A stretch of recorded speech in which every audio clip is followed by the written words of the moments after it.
Hello everyone and welcome back to my channel.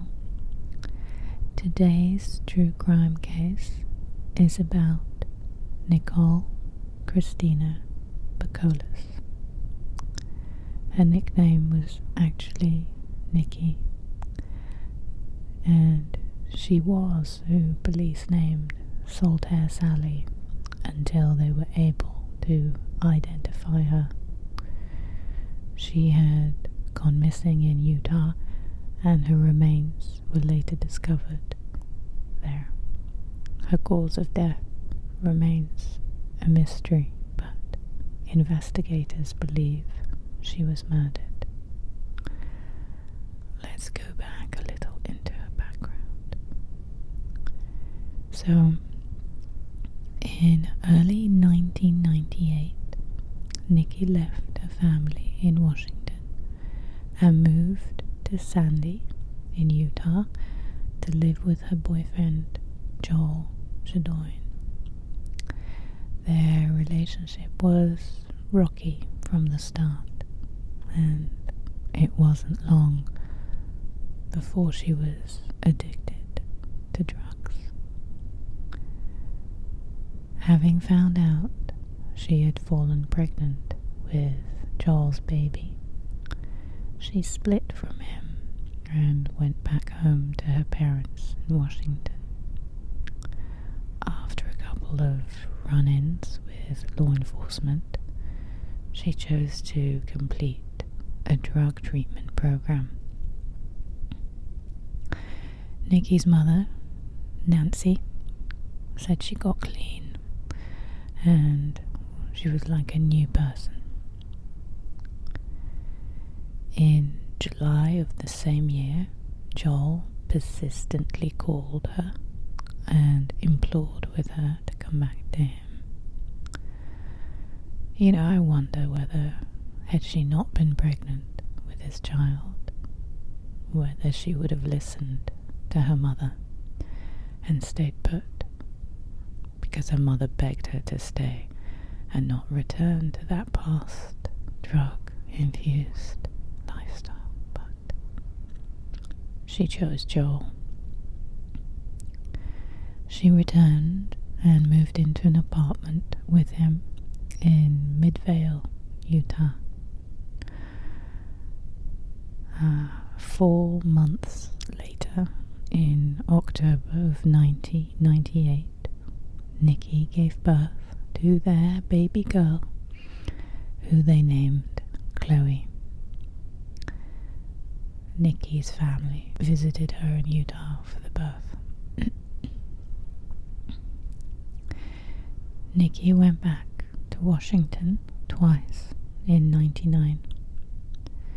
She went back once and she stayed for about 4 weeks or so, about a month. She returned once more, but this time she appeared to be high, and she'd since been arrested a couple times back in Utah. Repeats of her past, only this time add a baby to the mix.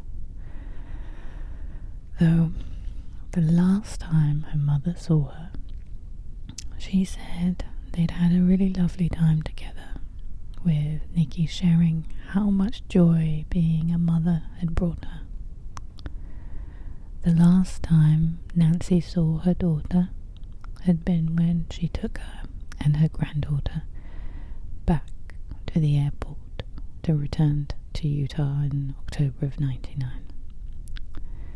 Only this time Niki didn't give any family member a contact number that they could call her on, or an address to where she'd be living. She purposely cut them out.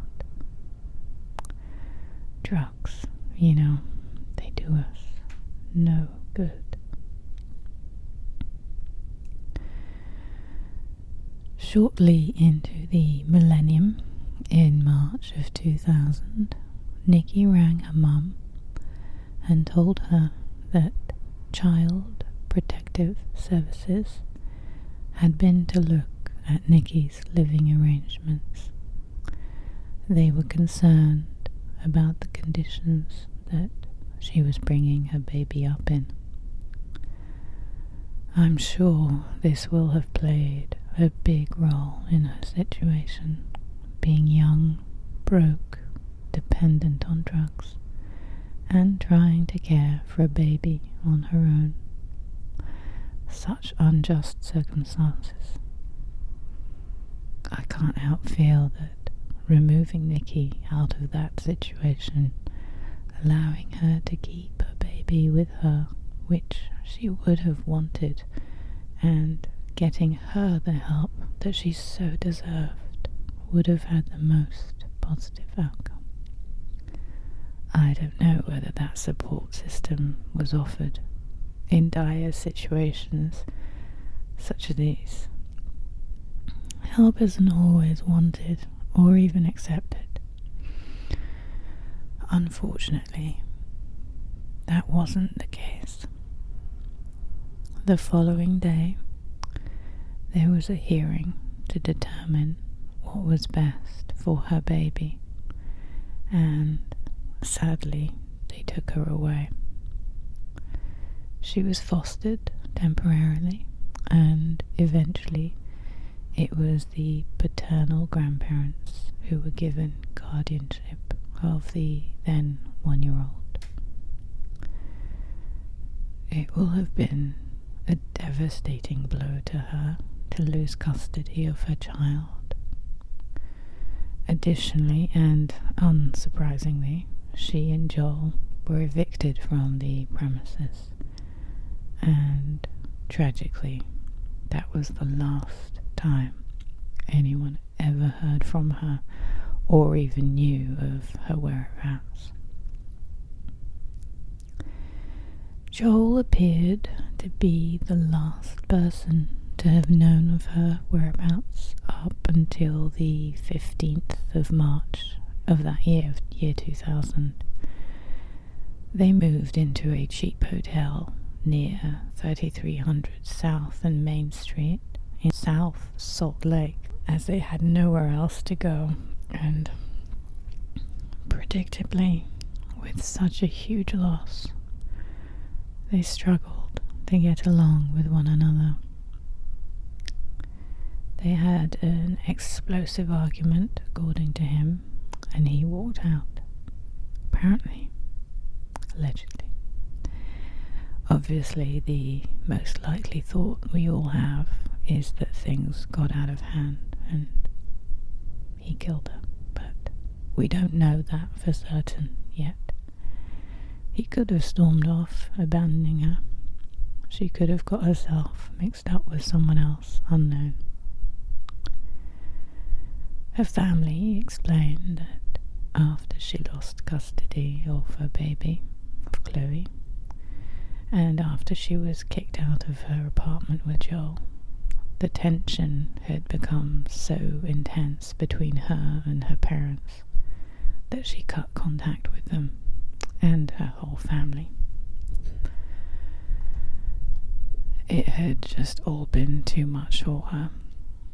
Niki and Joel moved around Utah so much that her family lost track of her whereabouts. Their feeling was that she just needed some time to heal. They were obviously concerned for their daughter, but were giving her the space she needed. They weren't sure how to report her missing, as they didn't know where she was residing, and they wanted to try and locate her before calling the authorities. Authorities in Utah say that her family didn't officially report her missing until 2003, where she was actually listed as missing. Niki's relatives say they called authorities first in Washington, and they even hired a private investigator, but they made little headway without knowing her address in Utah or having proof that she had even vanished. Her remains were found near the Great Salt Lake in Utah 8 months later, on the 8th of October. Salt Lake City police were called to investigate a body half buried in tall grass on the shore of the Great Salt Lake near the abandoned Saltair concert hall, within about 100 feet of Interstate 80. Duck hunters had stumbled upon some badly decomposed human remains. All that remained were a skull, 26 bones, and several long strands of hair. Detectives say that it had been there a while, as there had been evidence of animal activity. There was little clothing found at the scene. There was a necklace with 3 strands of small blue-purple beads woven into a rope-type design, and they were entangled in her long hair. There is mixed information on how the remains were found. Some sources say that the remains were just found buried in a shallow grave, and that pieces of an extra-large Hanes t-shirt were found close to the bones, but then some other sources also say that buried in the shallow grave was a large plastic bag containing a white sock, an oversized t-shirt, a choker, bones, a long ponytail, and a human skull. The remains were likely found in a plastic bag, though, as investigators claim that the nature of her discovery leads them to believe that it was, in fact, a homicide. Investigators, as well as the coroner, believed that the woman had been dead for 1 to 2 years before she was found, and that contributed to the difficulty in identifying the remains. The coroner did not realize that salt would cause an unpredictable effect on the decomposition of her body. Salt was a factor in her decomposition due to her remains being found near the Great Salt Lake, because salt helped her body decompose quicker. The coroner believed that the remains had been there much longer than they had actually been there for. She was called Saltair Sally, and no local missing person reports fit the biological profile of her remains, and neither the facial reconstruction nor a description of the personal effects yielded any clues to her identity. Eventually, though, the authorities abandoned their research and the case was closed. So, several years later, in 2008, the authorities discovered a new identification technique called Stable Isotope Ratio Mass Spectrometry, which is abbreviated to SIRMS, and they decided to use it for her case. It involves analyzing people's hair samples to trace where people have lived. The ratio of stable isotopes of oxygen and hydrogen atoms in a person's hair is related to the ratio of stable isotopes in his or her local drinking water. It can identify where a person has travelled, which basically turns people's hair into like a film strip of a person's life. A research team recreated a timeline of the final years of Saltair Sally's life. They discovered that Saltair Sally had travelled, especially around the Pacific Northwest area of the US. Without this information, it's very likely that Niki's case would still be cold. Niki's case was the first case Isoforensics used stable isotope analysis in order to identify a Jane Doe. In 2011, Nancy, Niki's mum, came across Saltair Sally's facial reconstruction, and she was convinced that those remains were her daughter's. She contacted authorities, but police said that the remains were most likely not her missing daughter.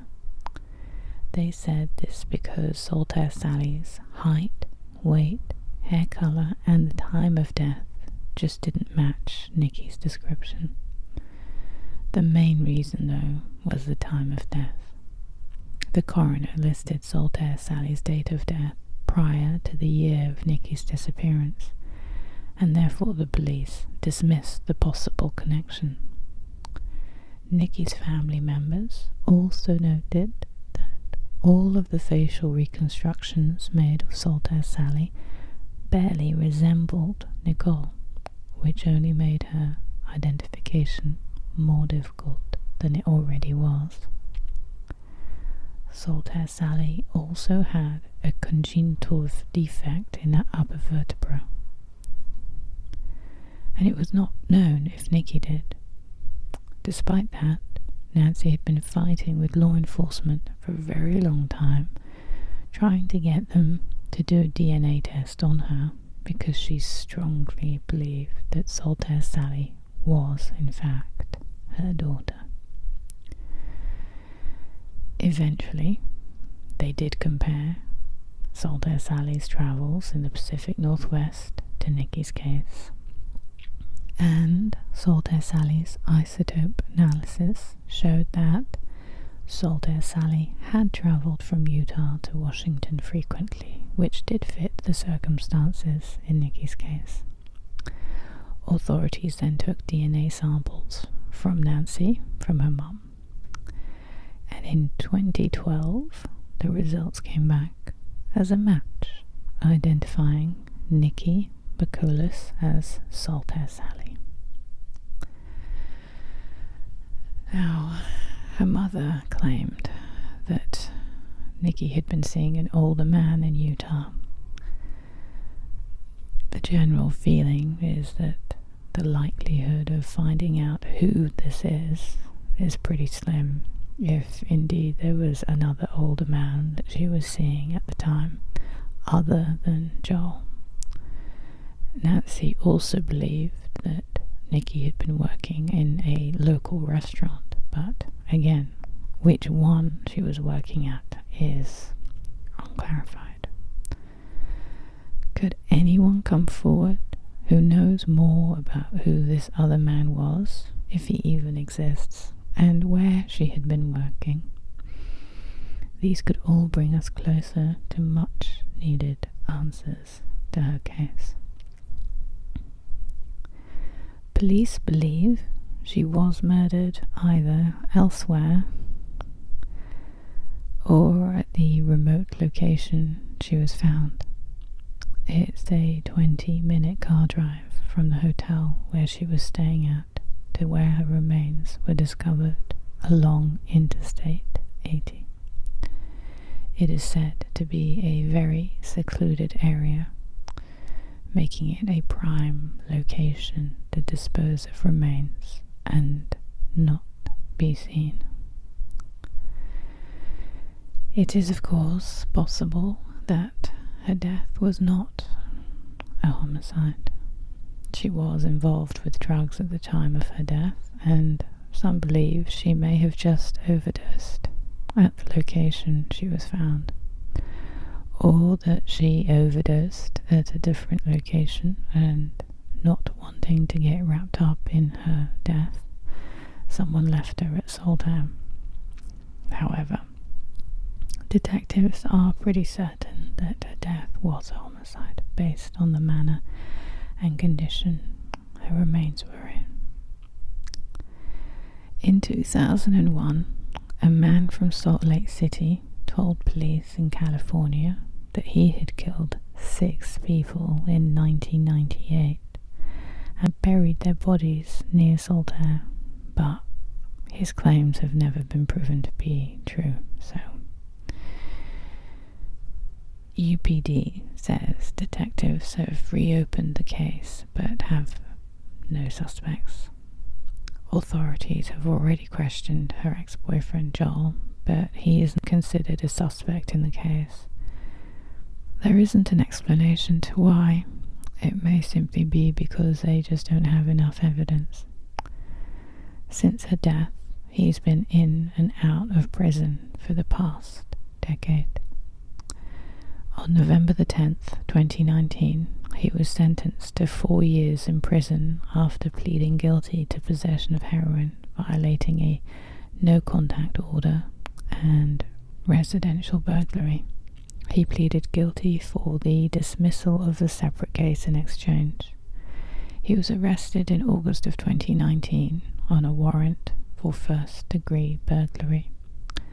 At the time of his arrest, he was on drugs. The bench warrant had been issued a couple of days earlier because he'd failed to appear in court. He was found to be in possession of a stolen vehicle and multiple controlled substances, including heroin and meth. He'd been previously charged with possession of burglary tools, and he was found to be carrying a weapon capable of bodily harm, which is quite alarming. Additional charges at the time included bail jumping and obstructing a law enforcement officer. I mean, the list just keeps going on. He claimed to have seen Niki alive right before her disappearance, which, if true, makes him the last known person that saw Niki before her death. Acquaintances of Niki and Joel, or anyone who knew them between the years 1997 and the year 2000, are encouraged to contact the Unified Police Department to aid in the investigation of Niki's unsolved case. Anyone with information about Nikole Bakoles or Joel Chaudoin are asked to contact the Unified Police Department at 801 743 7000. I will of course put all the information in the description box. Thank you everyone for watching.